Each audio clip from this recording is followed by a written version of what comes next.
o şeyle şeyləmsən, onu tefanla. Yox, smavar çaydı.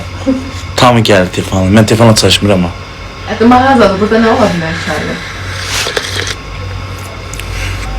Tortdan özünüz pişirmişsiniz tortu. Dükan tortu deyil ki. Pişirtdirmişsən, haqqı onu da bir yiyeyim. Yedim. Və bu niyə laxlayır bu stol? Dekor oldu, ona görə. Dekor. Şalvar götür. Düz deyil, şalvar al, şalvar yox. Niyə? Şalvarım var. Hə, mən açdım, indi sən mən oynat. PK kimi. Hə. At. Mən bilməm də sən at. Qoy bir dənə tortuna baxım. Sən göstər. Sakızmağı koyma.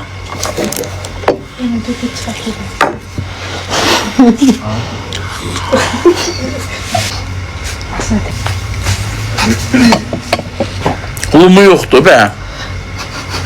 Hı? Ulumu yoktu. Yox, bunu var bilməm, gəl sənlə yeyərəm bunu. Ne oynatsın? Mən oynata bilmirəm.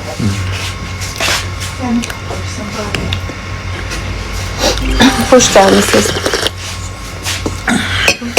Qonşum canlaşdı. At görünmə. Mən oynata bilmirəm. Niyə?